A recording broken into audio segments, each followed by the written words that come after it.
Liberdade é tão importante quanto a própria vida. É o que tem dito o nosso presidente da República e o que está na apresentação do seu programa de governo para o período 2023-2026. Foi o que ele pregou e praticou durante todo o exercício na presidência da República, tentando conter os excessos autoritários. Proibições de ir e vir, fechamento de comércios, punições injustificáveis às opiniões do cidadão. Bolsonaro combate a favor da liberdade em todas essas frentes, sob ataques diários da velha imprensa e daqueles setores políticos de uma esquerda desvairada pela perda do poder. Essa declaração de princípios para um futuro governo de Bolsonaro vem muito a propósito. Episódios passados, recentes e recentíssimos, protagonizados pelo Supremo Tribunal Federal e pelo Tribunal Superior Eleitoral, reforçam a sensação de que o Brasil vive um importante déficit de liberdade. Ironicamente, sufocada exatamente por aquelas autoridades cujo papel deveria ser o oposto: defender os mandamentos constitucionais que nos garantem a liberdade, especialmente no artigo 5º. Muitos dos 79 incisos do artigo 5º têm sido violados flagrantemente.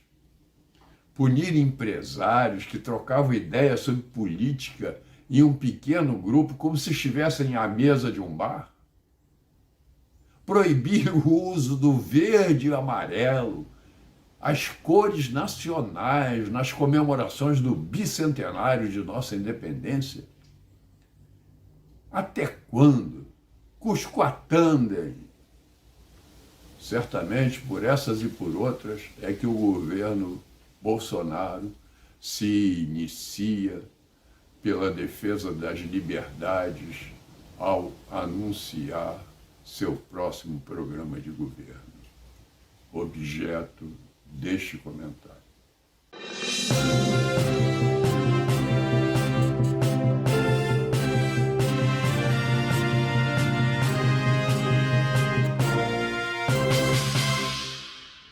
Reelegendo Bolsonaro, o povo brasileiro continuará tendo um presidente da República lutando tenazmente em defesa de suas liberdades fundamentais.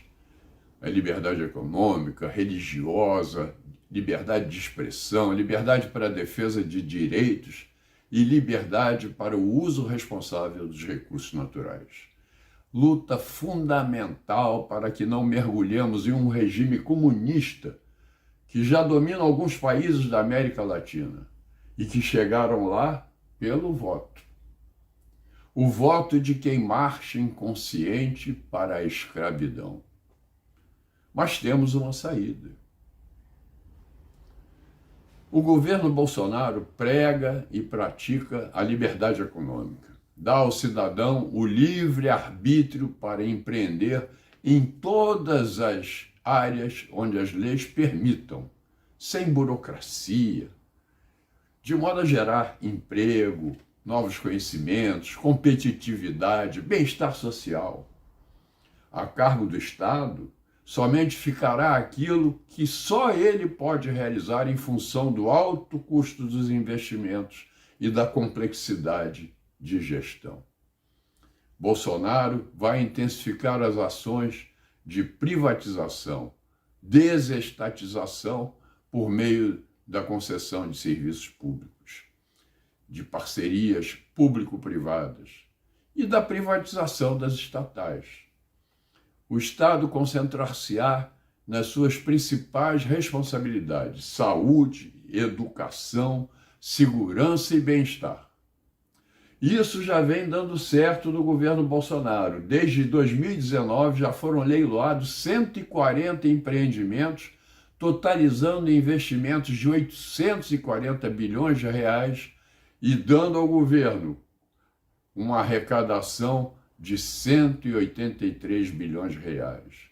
Foi essa arrecadação que permitiu a redução de impostos de importação, do IPI, do ICMS e reduziu o preço de vários serviços, como a telefonia celular, como a energia elétrica, reduziu o preço da gasolina e de alguns bens importantes de consumo. É muito importante a liberdade econômica. Lembro bem do dia em que o governo do Larápio descondenado, agora candidato, mostrando um autoritarismo ridículo e covarde, proibiu que se vendesse banana às dúzias e pãezinhos por unidade. Só poderiam ser vendidos a peso. Logo depois, esses produtos atingiram preços cada vez maiores. E a partir de então, no Brasil, nem se podia mais usar a antiga expressão a preço de banana para dizer que algo é barato. Eleito, o ex-presidiário fará como seu ídolo Chaves, que determinou quantos minutos deveria durar o banho dos venezuelanos. O Estado e a sociedade, num futuro governo Bolsonaro, garantirão a liberdade religiosa. Combaterão todas as formas de discriminação e os ataques às distintas práticas religiosas. Todos os brasileiros e residentes no Brasil terão a garantia da liberdade de exercer suas crenças, respeitando sempre os que pensam de modo diferente. Para Bolsonaro, todo cidadão tem livre-arbítrio sobre sua visão do mundo e desfruta de sua felicidade como bem lhe aprover. Bem diferente de Ortega, outro ídolo do Lula Arápio, que lá na Nicarágua está expulsando freiras do país e fechando igrejas. A terceira liberdade, a liberdade de expressão, que o Supremo Tribunal Federal e seus discípulos proíbem, coíbem e inconstitucionalmente, será estimulada e defendida. Com Bolsonaro, o cidadão terá a liberdade de exprimir pensamentos e ideias, mesmo que contraditórias em relação a outros grupos, inclusive ao governo, como acontece diariamente no Brasil, sem que Bolsonaro fale na regulação da mídia, como fala o Lula Arápio. Os indivíduos e órgãos de imprensa têm liberdade para investigar, divulgar e opinar sobre todos os fatos de interesse próprio e da coletividade. É por meio dessa liberdade que o cidadão e a coletividade se expressam, inclusive nas redes sociais, construindo pontes para um futuro mais consistente e justo, alimentando o pensamento crítico, a criatividade e o contraditório, possibilitando o diálogo e o constante aperfeiçoamento da sociedade e de nossas instituições. Outra coisa, você poderá usar verde e amarelo nos jogos da seleção e até em outros dias.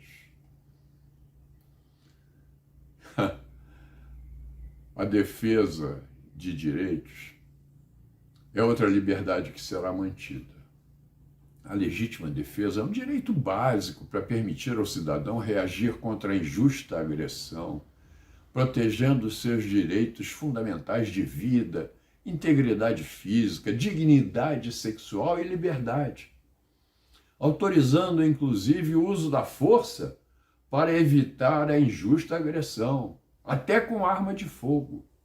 A força dissuasória do acesso às armas de fogo se mostra um importante fator que contribui para a política de segurança pública e para a própria pacificação social e preservação da vida. Houve queda de 25% nos homicídios por arma de fogo de 2018 a 2019. Exatamente no período em que houve uma ampla expansão de aquisição de armas pelos cidadãos de bem. E o MST não mais invadiu fazendas brandindo foices e facões, que são seus instrumentos de trabalho, não são armas, mas são usadas para expulsar os donos das terras. No segundo mandato, serão preservados e ampliados o direito fundamental à legítima defesa e à liberdade individual, e haverá o fortalecimento dos institutos legais que assegurem o acesso à arma de fogo para os cidadãos de bem. A Constituição Federal garante a todos a liberdade para o uso responsável dos recursos naturais. É o direito ao meio ambiente ecologicamente equilibrado, que é um bem de uso comum do cidadão e essencial para a sadia qualidade de vida. Ao poder público e à coletividade, cabe o dever de defendê-lo e preservá-lo para as presentes e futuras gerações. O governo deve propiciar a todos, inclusive indígenas, quilombolas e ribeirinhos, a liberdade de uso responsável dos recursos naturais de que cada indivíduo ou comunidade dispõe legalmente. Só assim se promoverá um crescimento ordenado, equilibrando proteção ambiental com desenvolvimento econômico justo e sustentável para todos. Isso de acordo com as peculiaridades regionais e culturais. As desigualdades serão amenizadas, em especial lá na Amazônia, onde cidadãos pobres vivem junto a riquezas abundantes, inexploradas por força de uma legislação forjada por pressões internacionais e inimigos do Brasil, de cunho colonialista, mesmo passados 200 anos de nossa independência. Democracia e liberdade são sinônimos. Vote, não se omita. O voto consciente, não só para a presidência, mas também para o Congresso, preservará suas liberdades fundamentais e as de seus filhos, seus netos.